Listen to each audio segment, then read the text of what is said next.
নমস্কার। আজকের এই ভিডিওতে আমি এমন একটা চমকে দেওয়া তথ্য নিয়ে হাজির হয়েছি, যা জানলে আপনি ট্রেনের টিকিট কাটার আগে দুবার ভাববেন। জানেন কি? আপনি যদি সঠিক জায়গা থেকে ট্রেনের টিকিট বুক করেন, তাহলে একই ট্রেনের টিকিট, একই সিটের টিকিট আপনি অনেক সস্তায় পেতে পারেন। হ্যাঁ, আপনি ঠিকই শুনেছেন। শুধুমাত্র বুকিংয়ের মাধ্যম বদলালে আপনার পকেটে বাঁচবে বেশ কিছু টাকা। আজকে আমরা দেখে নেব কোন কোন প্ল্যাটফর্ম বা অ্যাপ থেকে ট্রেনের টিকিট কাটলে আপনি পাবেন সবচেয়ে সস্তা ও সুবিধাজনক অপশন। ভিডিওটা পুরো দেখুন, কারণ এবার থেকে আপনার প্রতিদিনের যাত্রা আর আগের মতো খরচ সাপেক্ষ থাকবে না। সঙ্গে থাকুন, দেখতে থাকুন। আমি প্রথমে সরেল অ্যাপ ওপেন করছি। এটা রেলের নিজস্ব অফিসিয়াল অ্যাপ। আপনারা সরাসরি আইআরসিটিসির ওয়েবসাইট থেকে বুকিং করলেও যে ভাড়াটা দেখাবে, এখান থেকে বুকিং করলেও কিন্তু সেই একই ভাড়া দেখাবে। আমি প্রথমে এখান থেকে একটা রুটের টিকিট বুকিং করে দেখার চেষ্টা করছি এখানে কত ভাড়া দেখাচ্ছে। আমি এখানে রিজার্ভ অপশানে ক্লিক করলাম। তারপর এখান থেকে আমি হাওড়া থেকে এসএমবিবি এটা সিলেক্ট করে নিলাম। আমি সার্চ করছি হাওড়া থেকে বেঙ্গালুরু। আমি ডেট রাখছি 1 তারিখ। কোটা জেনারেল রাখছি। তারপর আমি সার্চ অপশানে ক্লিক করছি। এখানে দেখুন ট্রেনের লিস্ট চলে এসেছে। আমি এখান থেকে 12863 এই যে ট্রেনটা আছে হাওড়া এসএমবিবি এক্সপ্রেস, এখানে আমি থার্ড এসির একটা টিকিট দেখছি। আমি 3A এর ওপর একবার টাচ করলাম। এখানে দেখুন থার্ড এসি 3A এর ক্ষেত্রে 2015 টাকা ভাড়া দেখাচ্ছে। আমি এখানে একবার টাচ করছি। এখানে প্যাসেঞ্জার ডিটেলস চাইছে, এটা মোটামুটি আমি দিয়ে দিলাম। একটু পেজটির নিচের দিকে এসে রিভিউ জার্নি ডিটেলস করছি। রিভিউ জার্নি ডিটেলস করলে মোটামুটি কত টাকা ভাড়া লাগতে পারে সেটা এখানে দেখিয়ে দেবে। দেখুন এখানে ভাড়া দেখাচ্ছে 2015 টাকা, আর কনভিনিয়েন্স ফি লাগছে 35 টাকা 40 পয়সা। টোটাল 2050 টাকা 40 পয়সা। 2050 টাকা রাউন্ড ফিগার হিসাবে ধরে রাখুন, এটা মোটামুটি ভাড়া লাগছে।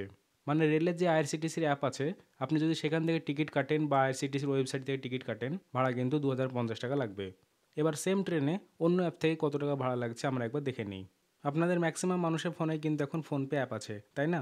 তো এবার আমরা দেখে নেব ফোনপে অ্যাপ থেকে ট্রেনের টিকিট বুকিং করলে সেখানে কত টাকা লাগে। আমি এখান থেকে ট্রেন অপশানের উপর একবার টাচ করছি। এখানে কনফার্ম টিকিটের থ্রু বুকিংটা হবে।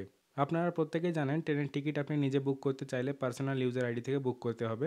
আর বাদবাকি যে সমস্ত অ্যাপ থেকে আপনি বুক করবেন, সেখান থেকে বুকিং করতে গেলে কিন্তু এজেন্ট আইডি থ্রু বুকিং করতে হবে। এবার সেক্ষেত্রে ভাড়া কম বেশি হয় কিনা সেটা এবার দেখব। আমি এখানে সোর্স স্টেশন এবং ডেস্টিনেশন স্টেশন একই রাখছি, হাওড়া টু এসএমবিবি, আর ডেটটা করছি 1 তারিখ। আমি সার্চ ট্রেন অপশানটার উপর একবার টাচ করছি। এখানে অনেক অপশান চলে এসেছে, আমি আপাতত এগুলোকে সব ক্লোজ করে দিচ্ছি। আমি সেই ট্রেনটা খুঁজছি, হাওড়া এসএমবিবি এক্সপ্রেস 12863। এবার এখানে 3A এর ভাড়া কত দেখাচ্ছে সেটা দেখব। আমি এটির উপর একবার টাচ করছি। এরপর এখানে লগ ইন করতে বলা হচ্ছে, আমি আপাতত লগ ইনটা স্কিপ করে দিচ্ছি। এখানেও দেখুন এখন ভাড়া দেখাচ্ছে 2015 টাকা। আমি 2015 উপর একবার টাচ করছি। প্যাসেঞ্জার নেম উপরে আমি সিলেক্ট করে দিয়েছি। আমি এখানে কোনো এক্সট্রা ফ্যাসিলিটি নিচ্ছি না, আমি এটা সরাসরি নো করে দিচ্ছি। তারপর আমি সরাসরি নিচে চলে এসে প্রসিড টু পে করছি। এখানেও কিছু ওই এক্সট্রা ফ্যাসিলিটি নিতে বলছে, আমি কিচ্ছু নিচ্ছি না, আমি আপাতত নট নাও করছি। এবারে খেয়াল করে দেখুন এখানে কিন্তু টিকিটের ভাড়া অনেক বেড়ে গেল, 2091 টাকা হয়ে গেল। এখানে ভাড়া দেখাচ্ছিল 2050 টাকা, এখানে ভাড়া বেড়ে হয়ে গেল 2091 টাকা, প্রায় 41 টাকার মতো বেড়ে গেল। কেন বাড়লো? এখানে দেখুন দেখিয়ে দিচ্ছে 2015 টাকা, নিচে দেখুন 35 টাকা 40 পয়সা। যদি আপনি আইআরসিটিসি অ্যাপ থেকে টিকিট করতেন, তাহলে আপনাকে এই টাকাটাই লাগতো, এর বেশি 1 টাকাও কিন্তু আপনাকে দিতে হতো না। এরপর নিচে দেখুন এজেন্ট সার্ভিস চার্জ লাগছে 40 টাকা মতো, এটা কিন্তু আপনাকে এক্সট্রা দিতে হচ্ছে। তো ফোনপে অ্যাপে কিন্তু আপনাকে 40 টাকা বেশি দিতে হচ্ছে কম্পেয়ার টু সরেল অ্যাপ বা আইআরসিটিসি অ্যাপ। এরপর আমি চলে এসেছি পেটিএম অ্যাপে। এখান থেকে আমি ট্রেন অপশানে ক্লিক করছি। এখানেও আমি হাওড়া টু এসএমবিবি করছি। এখানেও দেখুন থার্ড এসির ক্ষেত্রে একই ভাড়া দেখাচ্ছে, 2015 টাকা ভাড়া দেখাচ্ছে 12863 এই ট্রেনে। এখানে দেখা যাক ভাড়া বাড়ছে কিনা। আমি এটির উপর একবার টাচ করছি। সরাসরি বুক অপশানে ক্লিক করছি। এখানেও দেখুন 2090 টাকা 40 পয়সা। এখানেও ওই একই ভাড়া 2015 টাকা, আইআরসিটিসি কনভিনিয়েন্স ফি 35 টাকা 40 পয়সা এবং এজেন্ট সার্ভিস চার্জেস 40 টাকা। টোটাল 2090 টাকা 40 পয়সা। তার মানে আপনি এজেন্ট আইডি থেকে যখনই টিকিট বুকিং করবেন, মানে ফোনপে, গুগল পে অ্যাপ থেকে বা রেলে যারা এজেন্ট আছেন তাদের কাছ থেকে আপনি যখনই টিকিট বুকিং করবেন, তখনই কিন্তু চার্জ বেশি লাগবে। এবার আইআরসিটিসির এজেন্ট আইডি থেকে বুকিং করলে ভাড়া কিন্তু আরও বেশি লাগবে। এখানে দেখুন ভাড়া দেখাচ্ছে 2015 টাকা, এটা ঠিকই আছে। 35 টাকা 40 পয়সা কনভিনিয়েন্স ফি, এটাও ঠিক আছে। সার্ভিস চার্জ লেগে যাচ্ছে 40 টাকা, এটা এজেন্টের কমিশন। আর এখানে দেখুন পিজি চার্জ একটা লাগছে 20 টাকা 50 পয়সা, এটাও কিন্তু কাস্টমার পকেট থেকেই দেবে। এখানে কিন্তু 2110 টাকা, মানে আরও কিন্তু মোটামুটি 20 টাকা 50 পয়সার মতো বেশি চার্জ লেগে যাচ্ছে। তো দেখলেন তো, একই ট্রেনের টিকিট বিভিন্ন জায়গা থেকে বুকিং করার জন্য আপনার বিভিন্ন রকম বেশি কম ভাড়া দিতে হচ্ছে। এবং যদি আপনি আইআরসিটিসির এজেন্ট আইডি থেকে টিকিট বুকিং করেন, তাহলে সেক্ষেত্রে কিন্তু আপনাকে সবচেয়ে বেশি টাকা লাগছে। তাহলে প্রশ্ন হলো যে সবথেকে সস্তায় টিকিট বুকিং কোথায় হবে? আপনারা হয়তো ভাবছেন আইআরসিটিসির অ্যাপ কিংবা ওয়েবসাইট থেকে, কারণ সেখানে টিকিটের দাম 2015 টাকা এবং কনভিনিয়েন্স ফি 35 টাকা 40 পয়সা। সব মিলিয়ে টোটাল 2050 টাকা 40 পয়সা লাগছে।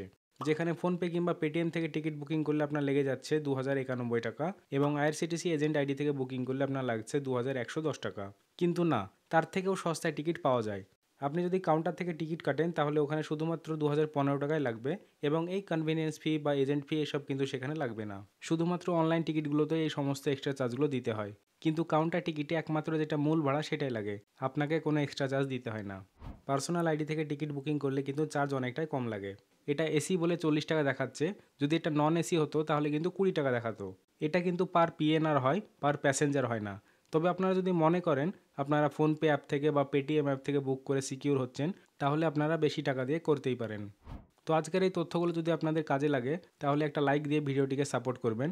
আর যারা নিয়মিত ট্রেনে যাতায়াত করেন তাদের সঙ্গে এই ভিডিওটা অবশ্যই শেয়ার করবেন। আপনি কোন প্ল্যাটফর্ম থেকে সাধারণত টিকিট কাটেন নিজে কমেন্টে লিখে জানাতে ভুলবেন না। আর হ্যাঁ, এরকম আরও দরকারি টিপস পেতে আমার এই চ্যানেলটিকে সাবস্ক্রাইব করে বেল আইকনটা প্রেস করতে কিন্তু একদম ভুলবেন না। আবার দেখা হবে পরের ভিডিওতে নতুন এক তথ্য আর সমাধান নিয়ে। ততক্ষণ পর্যন্ত সুস্থ থাকুন, সাবধানে থাকুন। ধন্যবাদ।